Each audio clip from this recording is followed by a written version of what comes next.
péché, ce que Dieu a mis dans son cœur ce matin. Amen. Amen. Que le Seigneur soit loué. Comme l'homme de Dieu vient de dire que le Dieu que nous prions, c'est un Dieu miracle. Il est miracle. Sa naissance même fut un miracle. Même dans son ministère étant dans ce monde, ça a été un miracle. Amen. Amen. Et sache que, il a fini par dire que sache que toi aussi, comme tu crois en ce Dieu qui est miracle, tu es aussi miracle. Amen. Amen. Ta vie est un mystère. C'est un miracle. Que le Seigneur te bénisse. Amen. Je sais que tu seras aussi béni ce matin. Tous nous allons être bénis. Tu es déjà béni, mais tu vas encore être béni ce matin. Amen.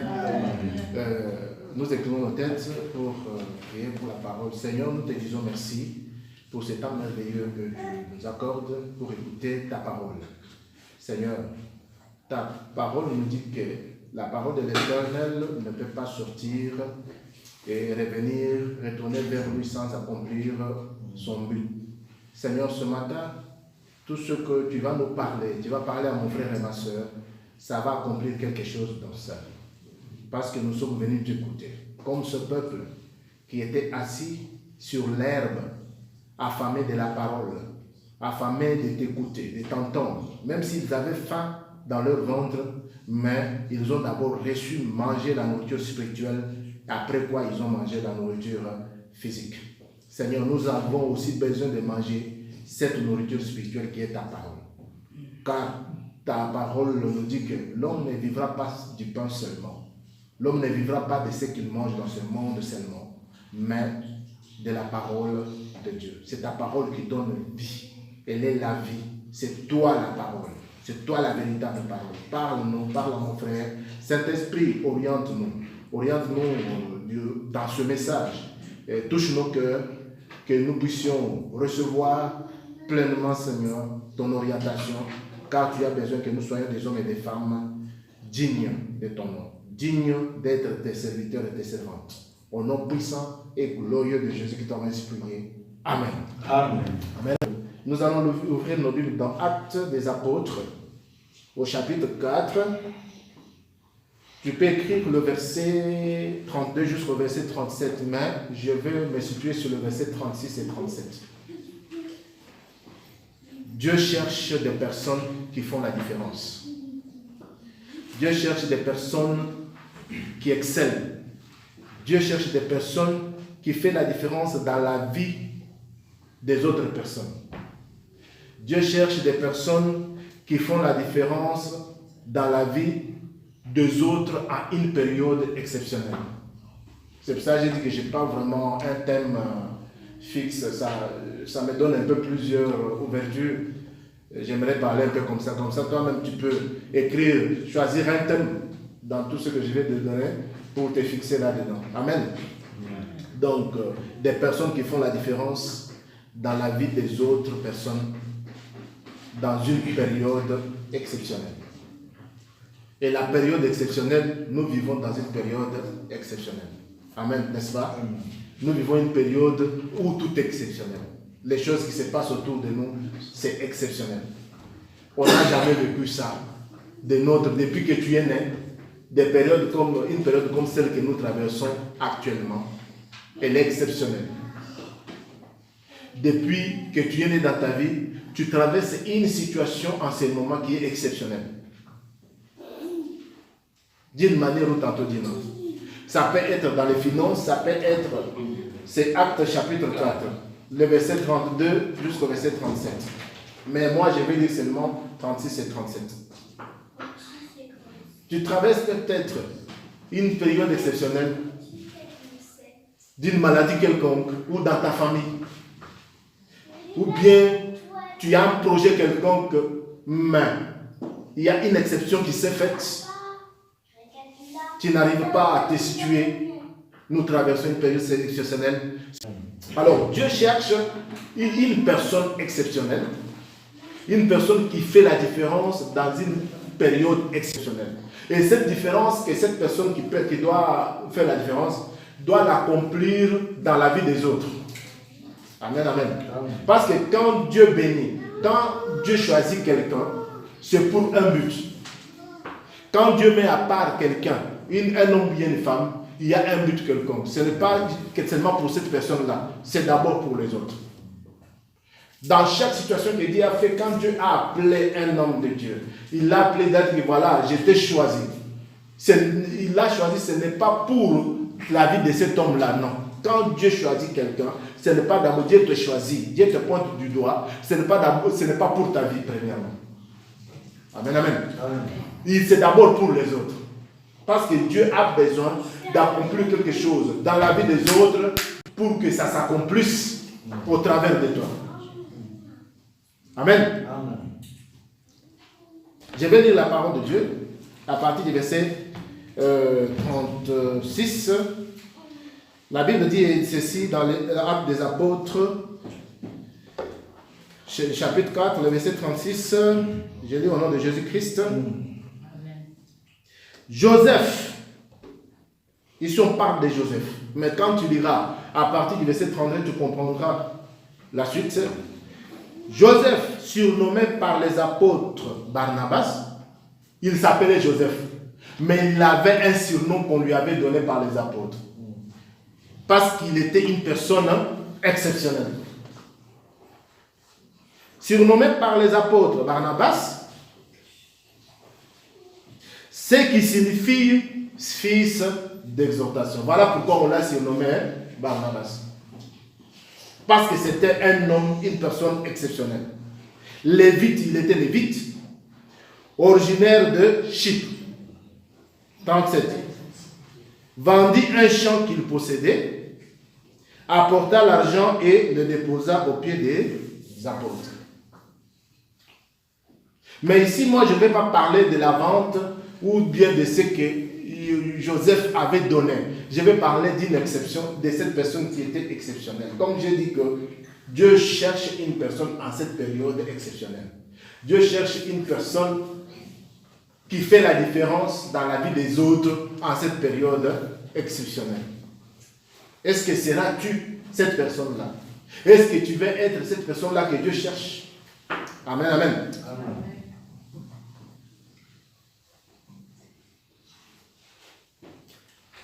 Certaines personnes, à l'exemple de ce Joseph, certaines personnes apparaissent sur notre parcours.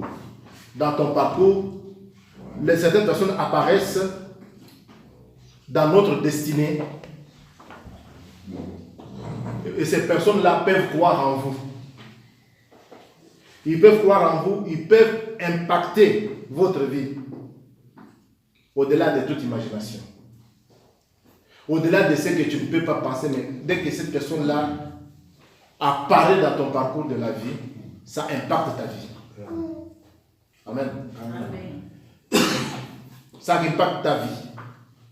C'est pour cela que j'ai pris l'exemple de ce Barnabas qui est appelé Joseph, qui était surnommé Barnabas, parce que c'était une personne exceptionnelle. Barnabas fait partie de ces genres d'individus que Dieu suscite en période de crise. Parce que l'église en ce temps-là était dans une période de crise. C'était une période de crise financière. Amen. Amen. Mais Dieu va susciter des personnes exceptionnelles à l'exemple de Joseph, surnommé Barnabas. C'est Lévite originaire de Chypre et d'une lignée prestigieuse. Parce que l'origine de cet homme, pour comprendre d'où il était, d'une lignée prestigieuse, a aidé les autres personnes à bien vivre leur foi. Amen. Il aidait d'autres personnes à bien vivre leur foi. C'est pour ça que j'ai dit tout au début que si Dieu te pointe du doigt, si Dieu te choisit, c'est pour les autres. Si Dieu te bénit, parce qu'il y a des bénédictions qui bénissent, il y a aussi des bénédictions qui ne bénissent pas. Tu dis que tu es béni, mais la bénédiction que tu as, ce n'est pas une bénédiction qui bénit. C'est une bénédiction qui détruit. Alors, Dieu avait choisi ces Lévites originaires de Chypre, c'est pour aider les autres, pour fortifier les autres personnes dans la foi, dans leur vie chrétienne. C'est Joseph intervient dans la vie des apôtres en pleine crise de persécution. L'église était en pleine crise. Il vendit son champ qu'il possédait, apporta l'argent et le déposa aux pieds des apôtres. Nous avons lu au verset 37. Il le déposa. Et quand il le déposa, Barnabas fait partie de ces gens, de ce genre de personnes-là. Et Dieu veut que tu puisses aussi faire partie de ces gens-là qui fortifient les autres personnes dans leur foi. Pas seulement par l'argent, pas seulement mais aussi par la parole. Amen. Parce qu'ici, Joseph avait apporté, il avait vendu son champ, parce que l'église avait besoin de cet argent-là en ce temps-là. Mais en notre période de crise que nous sommes, pleine crise où la foi de beaucoup de personnes a disparu. La foi de beaucoup de personnes a refroidi. Toi-même, tu vois autour de toi combien de personnes sont refroidies dans leur foi, dans leur vie chrétienne. Et Dieu veut que tu sois cette personne-là. Comme c'est Joseph, surnommé Barnabas, que tu sois ce Barnabas-là qui va faire cette œuvre-là pour fortifier les autres dans la foi.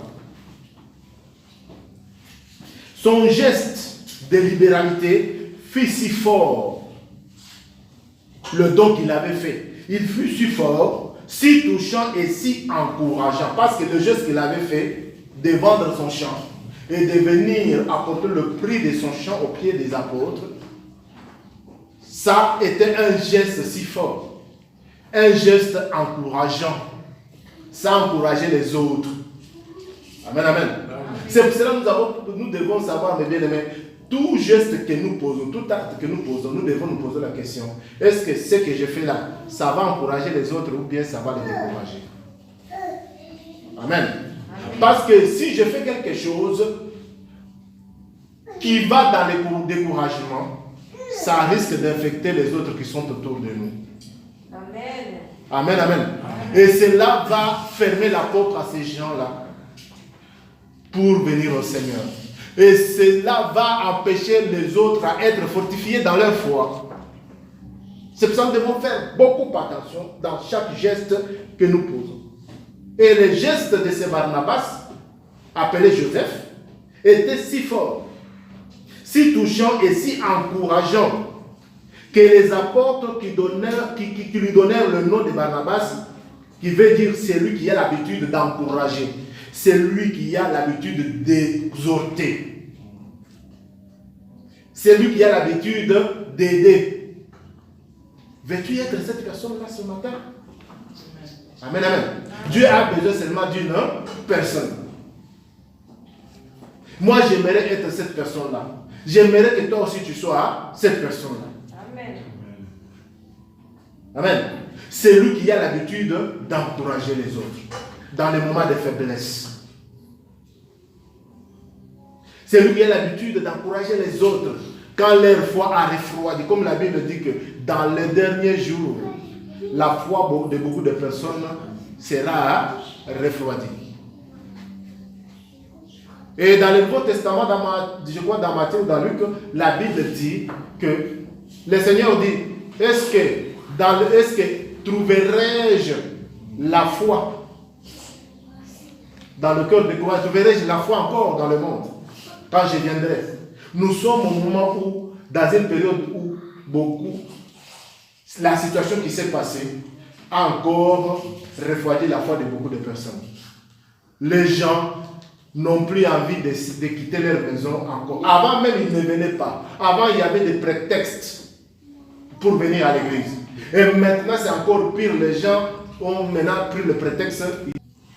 J'aimerais prier à la maison sur Internet. Et nous trouvons ça, nous voyons qu'il y a beaucoup de serviteurs de Dieu qui se mettent sur ce champ-là, sur ce chemin-là, pour faire des prières sur Internet. En oubliant que Ces gens-là qui me suivent sur Internet, qui sont trouvés dans leur maison, ils ont des églises quelque part. Amen. Amen. La communion fraternelle est importante.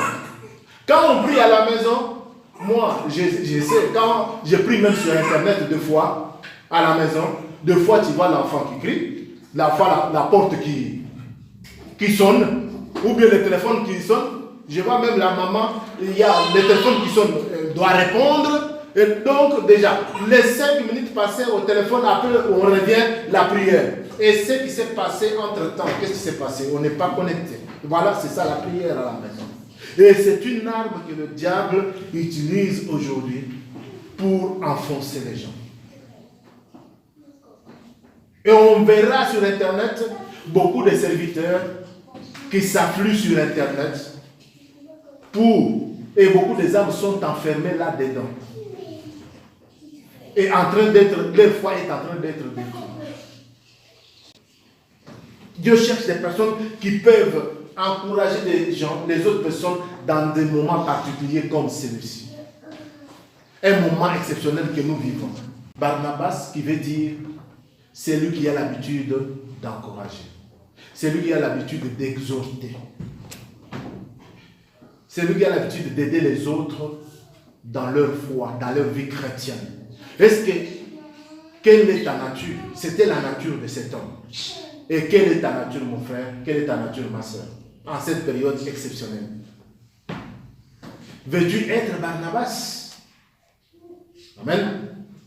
Si nous continuons plus loin, toujours dans Actes, au chapitre 11, nous verrons encore, on va citer ces Barnabas. Au chapitre 11, le verset 23, on va voir que Barnabas est encore cité. Il revient encore, cet homme exceptionnel. Il revient, on dit, au verset 23 du chapitre 11, la Bible dit ceci. Je vais lire la partie du verset 22 pour bien comprendre l'histoire. Le chapitre 22, le verset 22, le chapitre 11, le verset 22, je lis au nom de Jésus-Christ. Le bruit en parvint aux oreilles des membres de l'église. Le bruit, makelele et komi na matoya, bandimi na lingomba. De l'église de Jérusalem. Et ils envoyèrent Barnabas. Amen. Jusqu'à Antioche. Le bruit qui était venu de l'église, jusqu'à atteindre l'église de Jérusalem, venait d'où? Venait d'Antioche. Amen. C'est Antioche qui a envoyé le bruit. C'est-à-dire qu'il y avait quelque chose qui s'est passé à Antioche. Et le bruit est parvenu aux membres de l'église de Jérusalem, là où était Barnabas. Amen. Et qu'est-ce que la Bible dit? L'église, au verset 22, la Bible dit que l'église envoyait Barnabas jusqu'à Antioche. Le verset 23. Lorsque Barnabas fut arrivé et qu'il eut vu la grâce de Dieu qui était là-bas, il s'en réjouit. Et il les exhorta. Voilà. Il jouait toujours son rôle. Il les exhorta, il les encouragea, il les exhorta tous à rester d'un cœur ferme, attachés au Seigneur. Voilà l'œuvre de cet homme. Amen. De rester d'un cœur ferme, attaché au Seigneur. Le verset 24. Car c'était un homme de bien. On dit, on donne les qualités qu'avait cet homme, les qualifications qu'il avait.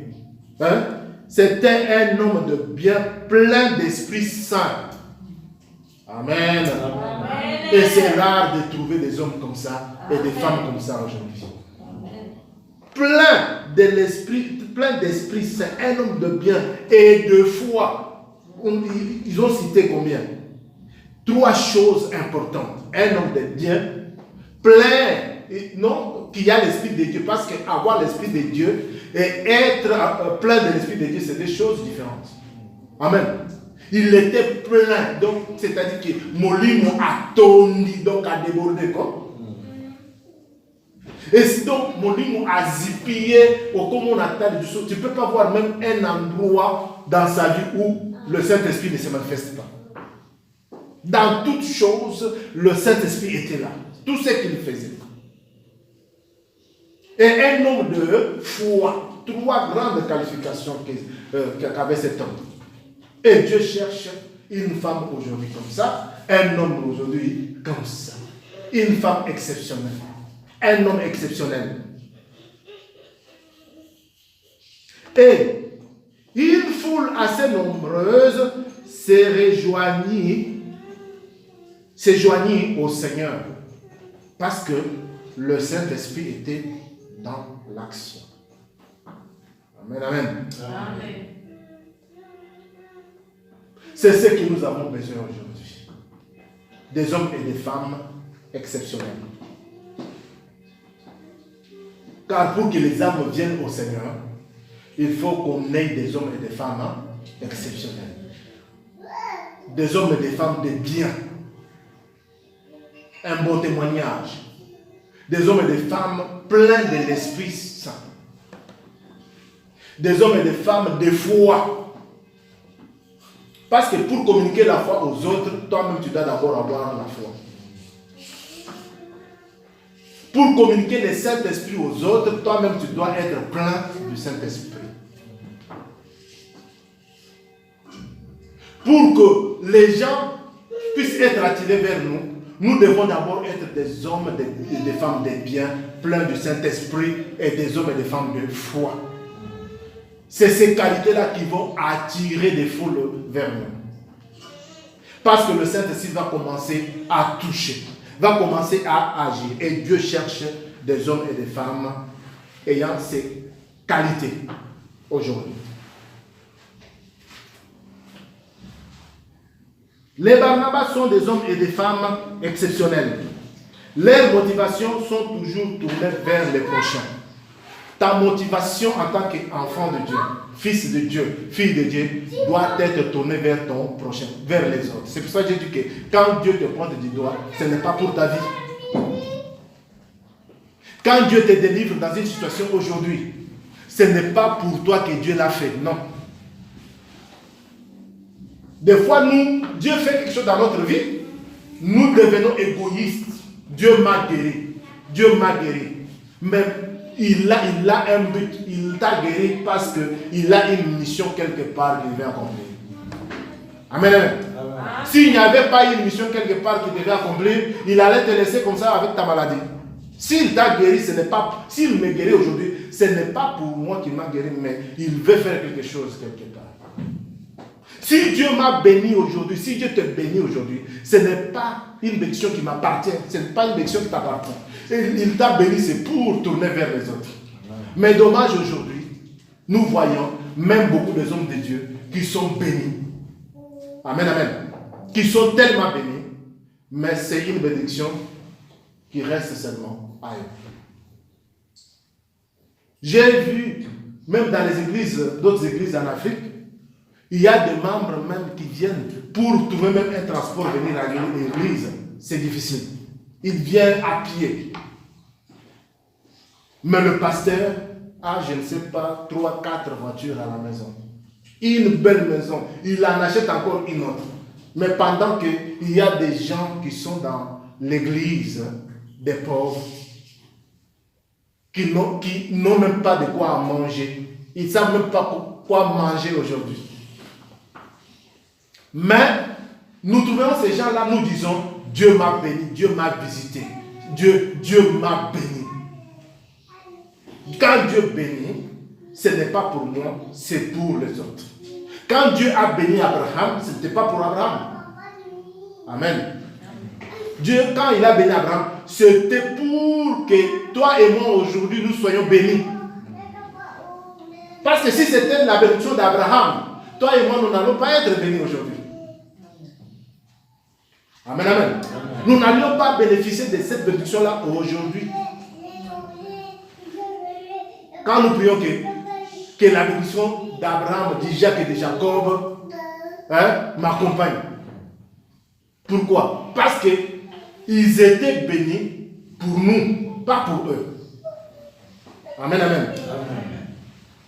Des personnes exceptionnelles. Comme Abraham était une personne exceptionnelle. Dieu veut des personnes comme ça aujourd'hui. Dieu m'a donné un travail. Pourquoi il m'a donné ce travail-là? Amen, amen. Dieu m'a donné le papier dans un pays étranger. Pourquoi il m'a donné? Ce n'est pas pour moi qu'il m'a donné ça, mes bien-aimés. Amen, amen. C'est pour les autres. Dieu a un but, il a une mission. Dieu a déjà défini une mission. Pourquoi il t'a donné ce travail-là? Pourquoi il t'a donné ces papiers-là? C'est pour cela qu'il t'a donné ce mariage-là. Parce qu'il a une mission. Parce qu'il y a beaucoup de femmes, beaucoup d'hommes célibataires qui n'arrivent pas à trouver une femme. Et des femmes qui n'arrivent pas à trouver un homme. Amen, amen. Il y a une mission. C'est pour cela, en ce même qui connaît, pour un peu, aller dans l'autre sens, en ce qui concerne le plan de Dieu. Voilà pourquoi quand nous lisons dans Esther, l'histoire d'Esther, dans Esther, quand il est parvenu à accéder au pouvoir, au roi, à la royauté, qu'est-ce qui s'est passé? Il y avait une femme qui était sur le trône. Cette femme-là a été destituée pour que Esther puisse avoir l'accès. Parce que la femme, quand elle était là, il y avait beaucoup de choses, des complots qui se passaient. Cette femme-là ne disait rien au roi pour arrêter les plans diaboliques qui étaient mis en place. Elle ne jouait pas son rôle. Il fallait qu'une femme soit là qui doit jouer le rôle pour empêcher le désastre qui allait arriver. Que ce soit dans le mariage, que ce soit dans quelle situation, si Dieu t'a amené dans cette entreprise-là, il a une mission pourquoi il t'a amené là. Amen. Amen, amen. Ce n'est pas en vain, parce qu'il y a beaucoup de gens qui n'ont pas le travail là où tu travailles. Dieu a une mission. Dieu cherche des personnes exceptionnelles, comme Barnabas, des personnes prêtes à encourager les autres dans leur foi, dans ce temps où la foi de beaucoup est éteinte. Beaucoup de gens sont désorientés, ils ne savent plus quoi faire. Ils ne trouvent plus l'importance d'être enfant de Dieu. Beaucoup de gens disent que c'est fini, cette situation. Surtout en ce moment que beaucoup de gens, il y a des gens qui ont perdu les entreprises. Les entreprises ont fermé, ils ont fait faillite. Les gens qui ont perdu le travail. Parce que quand l'entreprise fait faillite, ceux qui travaillent, ils ont perdu le travail. Les gens ils ne savent plus quoi faire. Les gens se disent, où est ce Dieu-là? Pourquoi Dieu m'a abandonné? Comme dans ce temps de crise à l'église de Jérusalem, il fallait des hommes exceptionnels comme Barnabas, qui devaient encourager, qui devaient poser des actes. Il avait sa parcelle, c'était sa parcelle, son terrain. Mais Dieu l'avait béni avec ce terrain-là pour des moments comme celui-ci, quand il va poser cet acte. Amen, amen. Comme quand Esther est accédée au pouvoir, à la royauté, Mardoché lui a rappelé. Est-ce que vous voyez, tu ne sais pas que c'est peut-être à cause de ce que je te demande que Dieu t'a fait accéder à la royauté. Et c'était pour cela. Voilà pourquoi, quand Esther a entendu Mardoché dire comme ça, elle est revenue en elle-même. Elle a dit non, non, non. Même si la mort va m'attraper devant le roi, j'irai voir le roi. Allez gêner pendant 3 jours. Moi aussi, je vais gêner avec mes servantes. J'irai voir le roi. Si je meurs, que je meurs. Amen, amen. Amen. Parce qu'elle a compris que le but pourquoi elle est en vie. Le but pourquoi elle est placée là où elle est. Toi aussi, tu dois comprendre le but pourquoi Dieu t'a mis dans cette situation-là où tu es. Dans cette position-là où tu es, tu dois comprendre le but. Amen, amen. Amen. Et quand tu vas comprendre ce but-là, c'est alors que tu verras que les choses vont commencer à bien aller. Aussi longtemps que tu n'as pas encore compris, donc, si Barnabas n'avait pas vendu sa parcelle et venait déposer ça au pied des apôtres, ses biens n'allaient pas jouer le rôle, sa bénédiction n'allait pas jouer le rôle pourquoi Dieu lui avait béni. Amen, amen. Amen. C'est comme les autres dans la Bible. Donc, leur bénédiction, c'était pour les autres. Les Barnabas n'agissent pas pour une position quelconque, ni pour attendre une bénédiction, mais ils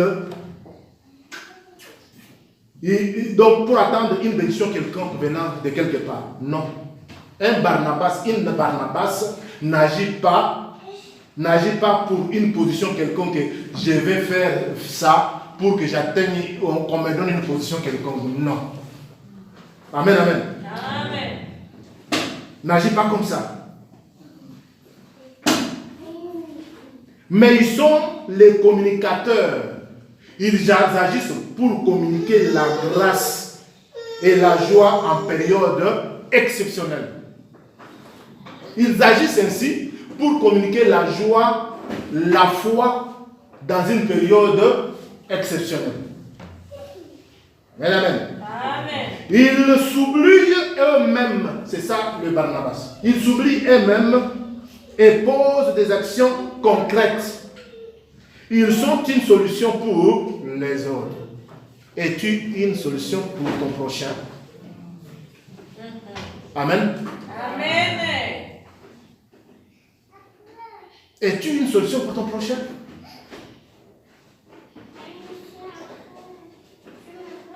Comme j'avais dit une fois ici que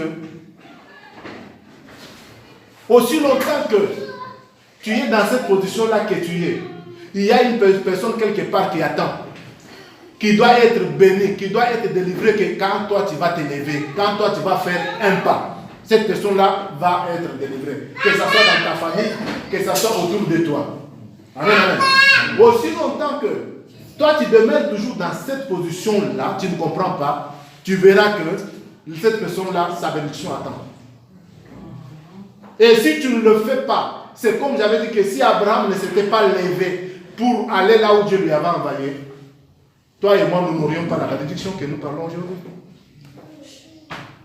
Nous ne serions pas la postérité d'Abraham. Parce que Abraham, Dieu a juré pour lui donner la postérité, une postérité bénie, après l'obéissance, quand il l'a accepté. Amen, amen. C'est alors que la porte fut ouverte pour toi et moi.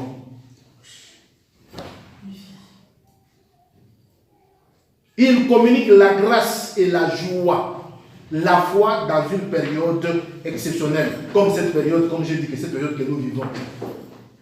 Ils s'oublient eux-mêmes et posent des actions concrètes. Ils sont une solution pour les autres. C'est ça des personnes que Dieu veut, des hommes et des femmes que Dieu a besoin aujourd'hui. Amen. Amen. Pourquoi ne viendrais-tu pas Barnabas aujourd'hui? Pourquoi ne deviendrais-tu pas une Barnabas aujourd'hui? Parce que oui, c'était un homme, mais Dieu n'a pas besoin, aujourd'hui Dieu n'a pas seulement besoin des hommes et des femmes aussi. Tu peux aussi être une Barnabas. Tu peux aussi être aujourd'hui un Barnabas. Amen. Un homme qui a l'habitude d'exhorter, on peut exhorter en parole, on peut exhorter en acte, on peut exhorter dans la foi, on peut exhorter avec la prière, on peut exhorter avec le finance, on peut exhorter. Donc, il y a beaucoup de façons d'exhorter quelqu'un. Amen, amen. On peut exhorter sur le plan moral. Pourquoi ne deviendrais-tu pas toi aussi Barnabas aujourd'hui? Si cela t'inspire, mon frère et ma soeur, nous pouvons y réfléchir ensemble en mettant notre potentiel au service des autres en cette période exceptionnelle. Et comme c'est la parole de Dieu, nous en sommes capables. Il suffit seulement de nous mettre dans la position. Amen, amen. Il te suffit seulement de te mettre dans la position et Dieu va te rendre capable. Amen, amen. Amen. Parce que nous vivons une période exceptionnelle. Comme je dis que des personnes qui font la différence. Des personnes qui font la différence dans la vie des autres en une période exceptionnelle. J'aimerais que toi et moi, nous puissions devenir ces personnes-là. Que tu deviennes Barnabas. Parce que ce que Dieu t'a donné, tout ce que Dieu t'a donné, c'est pour les autres. Amen. Ce n'est pas pour toi. Tout ce que Dieu m'a donné, c'est pour les autres. Ce n'est pas pour moi. Ce n'est pas pour que je sois égoïste. Amen, amen. Amen. Et j'aimerais que les hommes sages, je sais que nous sommes des sages, nous sommes intelligents, nous comprenons tous ce que ce message veut nous dire. Amen, amen. Amen. Que le Seigneur bénisse tout un chacun de nous. Amen. Amen. Amen, amen. Alors, nous allons prier nos têtes. Tu vas prier. Tu vas dire, Seigneur, tu vas toi-même accepter cet appel que Dieu te fait. Parce que le problème, c'est de dire oui. Comme la Bible dit que ton oui soit oui et que ton non soit non. Si tu dis non aujourd'hui, le Seigneur ne va pas te forcer. Mais si tu dis oui aujourd'hui, Seigneur, je vais être je vais être un Barnabas, ton oui sera oui devant le Seigneur. Et le Seigneur te rendra capable. Tu dis, Seigneur, merci pour toutes les bénédictions que tu m'as données. Les bénédictions de l'Éternel, ce n'est pas seulement les finances, l'argent, non. La vie, le souffle de vie que tu as, c'est une bénédiction de l'Éternel. Tu peux aussi exercer aux autres le pourquoi ils sont en vie. On n'a pas seulement besoin d'aider, je vais être Barnabas avait vendu sa parcelle. Toi, tu n'as pas une parcelle à vendre pour apporter au pied des apôtres. Non. Mais tu as d'autres potentiels qui sont plus que l'argent que les autres ont besoin pour bénéficier, pour que leur vie puisse être orientée vers le Seigneur. Applique-toi là-dedans. Tu dis, Seigneur, je vais être un ou une Barnabas. Une femme exceptionnelle, un homme exceptionnel en cette période de crise. Tout ce que tu m'as donné, je veux que je puisse le mettre au service des autres. Les potentiels que tu m'as donné, l'intelligence que tu m'as donnée, la santé que tu m'as donnée, Seigneur, et les souffles de vie. Je veux que les autres profitent de ma vie ici sur la terre, afin que leur vie soit orientée vers toi. J'ai dit oui aujourd'hui à ton appel. Je veux être cette personne-là, ces Barnabas-là, Seigneur. Aujourd'hui, élevons nos voix, nous prions au nom de Jésus-Christ.